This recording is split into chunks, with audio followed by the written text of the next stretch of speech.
নিজের আয়ত্ত আনার জন্য আপনার জবান বা আপনার ঠোঁট হিলাবেন না। আমি আল্লাহ কোরআন অবতীর্ণ করেছি, তার দায়িত্ব নিয়েছি। আমাদের আল্লাহ দায়িত্ব পরামর্শ দিয়ে বলেন, ওয়ালাইসাল ইনসানু ইল্লা মা সাআ, অর্থাৎ মানুষ চেষ্টাবিহীন কিছুই পায় না, কিন্তু শিক্ষার জন্য আমাদের চেষ্টা করতে হবে। কোন ব্যক্তি বলেন মান জাদ্দা ওয়াজাদা, যে ব্যক্তি চেষ্টা করলো সে ব্যক্তি পেল। কোন ব্যক্তি একটি নদীকে ধরুন ছেঁকতে চাইলো, সে একদিনের মধ্যে যদি চেষ্টা করলো সে ছেঁকে ফেলতে পারে, কিন্তু আরেকজন ব্যক্তি যদি সেটি ছেঁকতে গেল, সে একটু ছেঁচে বললো আবার কাল ছেঁচবো, কিন্তু সে যতটুকু ছেঁচলো তার পরের দিন আরো পানি বেড়ে যাবে, সে আর চেষ্টা সফলমান করতে পারবেন না।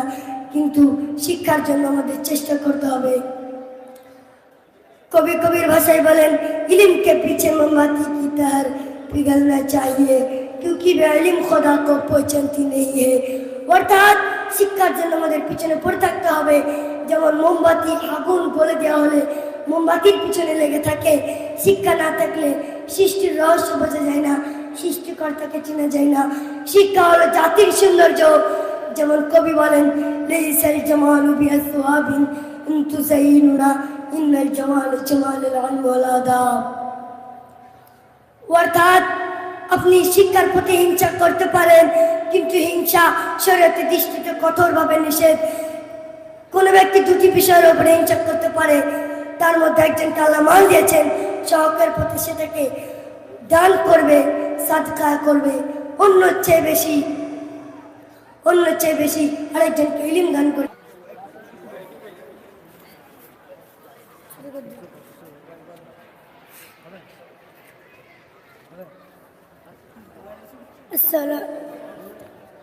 السلام عليكم ورحمة الله.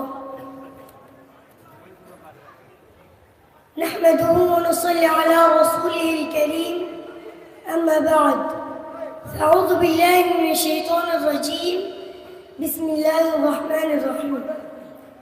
اقرأ باسم ربك الذي خلق، خلق الإنسان من علق، اقرأ ربك الأكرم الذي علم بالقلم. وقال النبي صلى الله عليه وسلم لا حسد إلا في اثنين. বুখারী মুসলিম। সর্দীয় সম্মানিত সভাপতি সাহেব ও দূর দূরান্ত থেকে আগত শ্রোতা মণ্ডলী ও পর্দার আড়ালের মা ও বোনেরা, আমি আপনাদের সম্মুখে যে বিষয় নিয়ে আলোচনা করতে চলেছি তা হলো শিক্ষার গুরুত্ব। এই বিষয় নিয়ে আলোচনা করতে হলে শরীয়তের দৃষ্টিকোণ আলোচনা করা দরকার বলে মনে করি। শিক্ষাকে প্রথমত দুই ভাগে ভাগ করা যাক। এক, ইলমে আসলি অর্থাৎ দুনিয়াবী শিক্ষা। দুই, ইলমে দ্বীন ধর্মীয় শিক্ষা। ধর্মীয় শিক্ষাকে দুই ভাগে ভাগ করা হয়েছে। এক, ইলমে মুবাদি বলতে প্রাথমিক শিক্ষা, যার দ্বারা আসল শিক্ষা জানা যায়। দুই, ইলমে মাকাসিদ বলতে কোরআন হাদিসের শিক্ষা, যে শিক্ষাকে আল্লাহ নবী সাল্লাল্লাহু আলাইহি ওয়াসাল্লাম বলেন, وعن أنس قال قال رسول الله صلى الله عليه وسلم طلب العلم فريضة على كل مسلم। অর্থাৎ প্রত্যেকটি মুসলিমের জন্য দ্বীনি শিক্ষা করা ফরজ বা অপরিহার্য। কিন্তু জেনে রাখা দরকার, দুনিয়াবী শিক্ষা এবং দ্বীনি শিক্ষার সঙ্গে এক হয়, তাহলে অজানা জিনিসকে জানা, শিক্ষা, বিশ্বাস করা ইত্যাদি এই শিক্ষা বলতে দ্বীনি শিক্ষার কথা বলা হয়েছে। যাই হোক, আমরা এখন মোবাইল শিক্ষার প্রয়োজনীয়তা আমরা জানি। আল্লাহ তাআলা শিক্ষাকে প্রথম ওই সময় ফরজ করেছেন, যেমন সূরাতুল আলাকের মধ্যে বলেন, ইকরা বিসমি রাব্বিকাল্লাযী খালাক, খালাকাল ইনসানা মিন আলাক, ইকরা রাব্বুকাল আকরাম আল্লাযী আল্লামা বিল কলম। হে নবী, পড়ো তুমি তোমার রবের নামে, যিনি সৃষ্টি করেছেন মানুষকে রক্তপিণ্ড হতে। আর পড়ো তুমি তোমার পালনকর্তা মহান দয়ালু রবের নামে, যিনি শিখেছেন মানুষকে কলমের দ্বারা। আরো তিনি শিখেছেন মানুষকে যা তারা জানতো না। এই আয়াতে কারিমার দ্বারা আমরা জানতে পারলাম যে আল্লাহ প্রথম ওই সময় নবী সাল্লাল্লাহু আলাইহি সাল্লামকে শিখিয়েছেন। বিভিন্ন জায়গায় মানুষকে শিক্ষার গুরুত্ব দেখানোর জন্য বলেন। সূরাতুল জুমারের মধ্যে বলেন, কুল আল্লাহু বিল্লাযীনা ইয়ালামুনা ওয়াল্লাযীনা লা ইয়ালামুন ইন্নামা ইয়াতাযাক্কারু উলুল আলবাব। অর্থাৎ হে নবী, আপনি বলে দিন, একজন জ্ঞানী ব্যক্তি আর অজ্ঞ ব্যক্তিকে সমতুল্য হতে পারে। এখান থেকে আমরা শিক্ষার গুরুত্ব পেয়ে থাকি। আর সূরাতুল আনামের মধ্যে বলেন কুল আলাস্তাবিল আমা ওয়াল বাসীর আফালা তাতাফাক্কারুন, অর্থাৎ হে নবী আপনি বলে দিন একজন চক্ষুবান ব্যক্তি আর অন্ধ ব্যক্তি কি সমতুল্য হতে পারে? এখান থেকে আমরা শিক্ষার গুরুত্ব পেয়ে থাকি। এর সময় থেকে আমরা আরো জানতে পারলাম যে প্রত্যেকটি মানুষের জন্য দিনই শিক্ষা করা ফরজ বা অপরিহার্য। শিক্ষা জাতির মেরুদণ্ড, যে জাতির শিক্ষা নেই সে জাতির মেরুদণ্ড নেই। মেরুদণ্ডহীন প্রাণী কেঁচো, শামুক, আরশোলা ইত্যাদি এদের মেরুদণ্ড না থাকার কারণে পৃথিবীতে দাপট বা শক্তি নেই। অন্যদিকে বাঘ, সিংহ, হাতি এদের মেরুদণ্ড থাকার জন্য এদের ভয়ে সারা অন্যভিত সারা জঙ্গলের যতটা প্রাণী আছে সবাই এদের ভয়ে সন্তুষ্ট হয়ে থাকে। অনুরূপ মানব জাতিকে মেরুদণ্ড হওয়ার জন্য শিক্ষা বিষয়ে আলোকপাত করেন। বিশেষ করে যার মাধ্যমে কোরআন শিক্ষা নেই সে সৃষ্টিকর্তার নির্দেশের বাইরে। আর সূরাতুর রহমানের মধ্যে 31 থেকে সূরাতুর রহমানের মধ্যে 1 থেকে 4 আয়াতের মধ্যে বলেন দয়াল আল্লাহ তিনি শিখেছেন, সৃষ্টি করেছেন, মানুষকে দেখেছেন বাক্যশাল। আর সূরাতুল ইউসুফের 77 নম্বর আয়াতের মধ্যে বলেন তিনি প্রত্যেকটি জ্ঞানীর পাশে বড় জ্ঞানী।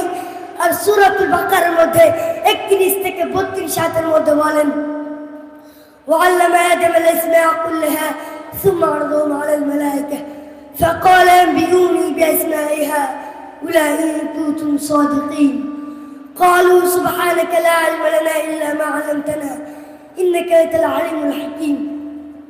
অর্থাৎ আল্লাহ তাআলা পৃথিবীতে মানুষ হযরত আদম আলাইহিস সালামকে পাঠান, পৃথিবীর সর্বপ্রকার শিক্ষা দিয়েছিলেন, তখন সেগুলি পেশ করলেন ফেরেশতাদের সম্মুখে। তখন তারা অজ্ঞতা জানালো জেনে রাখুন শিক্ষার জন্য আমাদের চেষ্টা করা একান্ত দরকার। শিক্ষার জন্য আমাদের চেষ্টা করা একান্ত দরকার। আল্লাহ রাসূল সাল্লাল্লাহু আলাইহি সাল্লাম কোরআন শিক্ষার জন্য চেষ্টা করেছিলেন, কিন্তু আল্লাহ রাসূল সাল্লাল্লাহু আলাইহি সাল্লামের শিক্ষার দায়িত্ব নিয়ে বলেন লা তুহারিক বিহি লিসানাকা লিতাজালা বি ইন্না আলাইনা জামাহু কুরআনা। অর্থাৎ হে নবী আপনি কোরআন নিজের আয়ত্তে আনার জন্য আপনার জবান বা আপনার ঠোঁট হিলাবেন না। আমি আল্লাহ কোরআন অবতীর্ণ করেছি, তার দায়িত্ব নিয়েছি। আমাদের আল্লাহ দায়িত্ব পরামর্শ দিয়ে বলেন ওয়ালাইসাল ইনসানু ইল্লা মা সাআ, অর্থাৎ মানুষ চেষ্টাবিহীন কিছুই পায় না, কিন্তু শিক্ষার জন্য আমাদের চেষ্টা করতে হবে। কোন ব্যক্তি বলেন মান জাদ্দা ওয়াজাদা, যে ব্যক্তি চেষ্টা করলো সে ব্যক্তি পেলো। কোন ব্যক্তি একটি নদীকে ধরুন ছেঁকতে চাইলো, সে একদিনের মধ্যে যদি চেষ্টা করলো সে ছেঁকে ফেলতে পারে, কিন্তু আরেকজন ব্যক্তি যদি সেটি ছেঁকতে গেল সে একটু ছেঁচে বললো আবার কাল ছেঁকবো, কিন্তু সে যতটুকু ছেঁচলো তারপরের দিন আরো পানি বেড়ে যাবে, সে আর চেষ্টা সফলমান করতে পারবেন না। কিন্তু শিক্ষার জন্য আমাদের চেষ্টা করতে হবে। कभी कबीर भाषाई बोलें इल्म के पीछे मोमबत्ती की तरह पिघलना चाहिए क्योंकि वे इल्म खुदा को पहचानती नहीं है। অর্থাৎ শিক্ষার জন্য আমাদের পিছনে পড়ে থাকতে হবে। যেমন মোমবাতি আগুন বলে দেওয়া হলে মোমবাতির পিছনে লেগে থাকে, শিক্ষা না থাকলে সৃষ্টির রহস্য বোঝা যায় না, সৃষ্টিকর্তাকে চেনা যায় না। শিক্ষা হলো জাতির সৌন্দর্য। যেমন কবি বলেন লাইসাল জামালু বিআসওয়াবিন তুযাইনুনা ইন্নাল জামাল জামালুল ইলমি ওয়াল আদাব। অর্থাৎ আপনি শিক্ষার প্রতি হিংসা করতে পারেন, কিন্তু হিংসা শরীয়তের দৃষ্টিতে কঠোরভাবে নিষেধ। কোন ব্যক্তি দুটি বিষয়ের উপরে হিংসা করতে পারে, তার মধ্যে একজনকে আল্লাহ মাল দিয়েছেন, সহকের প্রতি সেটাকে দান করবে, সাদকা করবে, অন্যের চেয়ে বেশি আরেকজনকে ইলম দান করেছেন, সে সেটাকে নিয়ে মীমাংসা করতে থাকবে আর শিক্ষা পরামর্শ দিবে। শিক্ষা জাতির সৌন্দর্য। এই বলে আমি আমার বক্তব্য বৃদ্ধি করছি। মালাইনা ইল্লাল বালাগ। আসসালামু আলাইকুম ওয়া রাহমাতুল্লাহ। আসসালামু আলাইকুম। ছোট বাচ্চা শিক্ষার গুরুত্ব সম্বন্ধে সুন্দর দলিল দিয়ে আপনারা